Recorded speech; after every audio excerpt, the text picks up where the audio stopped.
Salut à tous et bienvenue sur la chaîne de Budo Édition. Et aujourd'hui, on va parler de judo. C'est parti!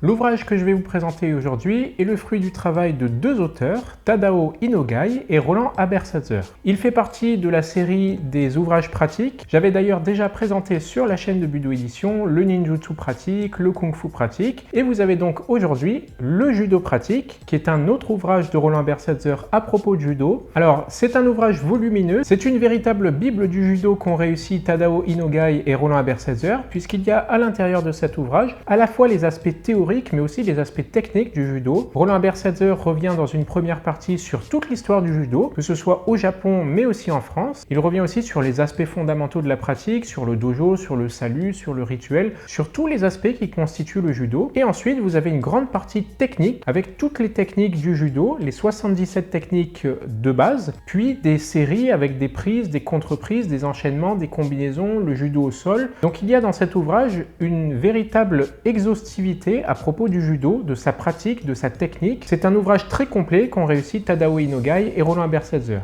L'ouvrage fait d'ailleurs près de 400 pages, il est richement illustré, vous avez toutes les prises qui sont démontrées par des dessins avec les explications qui conviennent. L'ouvrage se divise en 3 grandes parties, mais avant ça, vous avez un avant-propos avec toute l'histoire du judo au Kudokan en France. Ensuite, vous avez les principes fondamentaux du judo, le cadre, la tenue, l'étiquette, le salut, l'esprit du judo. Vous avez aussi les principes de l'efficacité. Quels sont les principes que l'on utilise quand on pratique le judo? Avec le principe de souplesse, l'action-réaction, le centre, l'opportunité, le déséquilibre. Et vous avez évidemment les techniques de base avec les ukemi, donc les brises-chutes. Comment amortir sa chute lorsque l'on est amené au sol par une projection. Vous avez évidemment les attitudes, les déplacements. Sont expliqués également les mécanismes d'attaque sur les tachiwaza par exemple, les bases du travail au sol et les types d'entraînement technique que l'on peut mener. Et dans la deuxième partie, vous avez toutes les techniques du judo qui sont expliquées. Vous avez d'abord les techniques de nagewaza, donc les projections debout, avec les programmes par ceinture, donc depuis la ceinture blanche jusqu'à la ceinture noire. Et ensuite, vous avez le programme des katamewaza, donc les immobilisations. Vous avez les immobilisations au sol, vous avez les étranglements et vous avez les luxations. Et enfin, dans une troisième partie, vous avez le judo dynamique avec toutes les combinaisons, une centaine de combinaisons démontrées par les auteurs. Et vous avez aussi les contre-prises avec 77 enchaînements de contre-prises qui sont démontrés. Et enfin, le travail au sol. Il y a aussi en annexe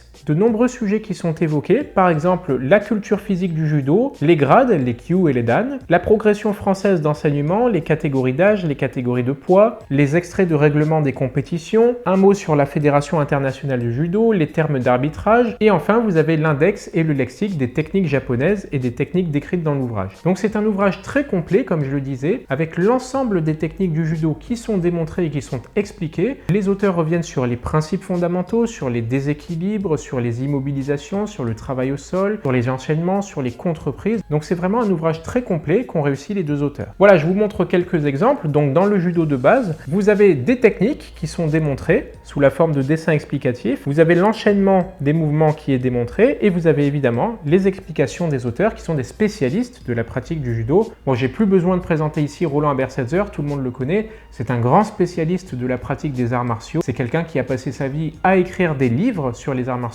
pour diffuser la connaissance sur les arts martiaux, pour diffuser à la fois les aspects techniques, mais aussi les aspects traditionnels, historiques, philosophiques des arts martiaux. Et dans cet ouvrage, il nous fait part de sa connaissance sur le judo avec un ensemble d'explications sur les techniques, sur l'exécution des techniques. Et ça pourra beaucoup vous aider pour votre progression sur la voie du judo. D'ailleurs, ce qui est bien, c'est que l'ouvrage est assez bien fait, puisqu'on peut s'y retrouver facilement. Sur la tranche est représenté les différents chapitres par des couleurs. Et en plus, quand vous étudiez une projection, une prise par exemple, vous avez aussi la ceinture correspondante pour la progression. Donc je rappelle que chaque projection, chaque technique de judo fait partie d'un système d'enseignement Donc il y a une progression à respecter et vous avez à chaque fois dans l'ouvrage la ceinture correspondante qui est montrée pour chaque technique. Donc ça vous permet de ne pas perdre de vue la progression et de pouvoir étudier chaque technique en fonction de la ceinture à laquelle vous êtes. Si vous êtes par exemple ceinture jaune, ceinture marron ou ceinture orange ou ceinture noire, vous avez un ensemble de techniques que vous pouvez étudier qui correspondent à votre niveau technique et qu'il faut maintenant maîtriser. Donc voilà, par exemple, si vous voulez le programme de la ceinture bleue, vous avez les techniques 25 à 29 et donc vous avez là par exemple la technique numéro 25 Oguruma. On en explique le principe, on explique la technique en elle-même, on explique comment les opportunités peuvent être créées sur la technique et ensuite la technique est démontrée par un ensemble de dessins. On revient évidemment sur les points clés, sur l'adaptation qui peut être faite en fonction de l'adversaire. Donc voilà, en une double page, vous avez à la fois le principe, l'explication du principe, comment créer des opportunités, l'adaptation à l'adversaire, les points clés sur lesquels il faut être attentif et vous avez la technique en elle-même qui est démontrée sur les dessins. Donc c'est vraiment très bien fait. Chaque technique a sa correspondance à la fois au niveau du grade, mais aussi au niveau des principes, au niveau des explications, et c'est très facile de s'y retrouver dans l'ouvrage. Donc je pense que pour les pratiquants de judo, ils veulent avoir un net mémoire avec l'ensemble des techniques, mais aussi bien l'historique, la philosophie du judo, quelques explications à propos des kyu, des dan, quelques explications à propos de la culture du judo. C'est vraiment un bouquin qui est super parce qu'il y a tout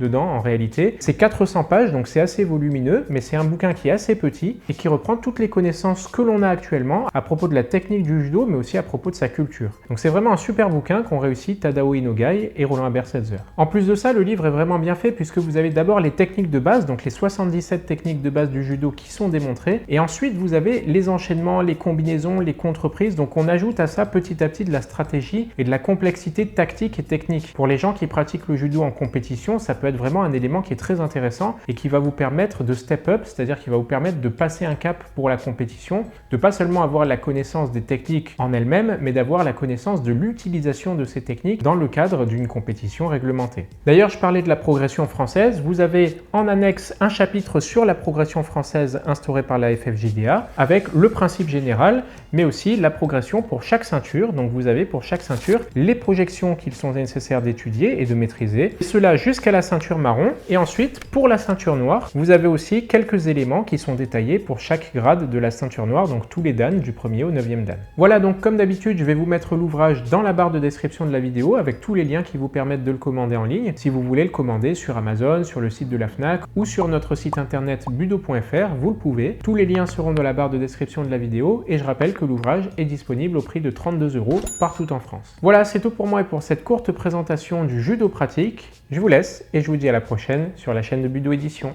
Salut!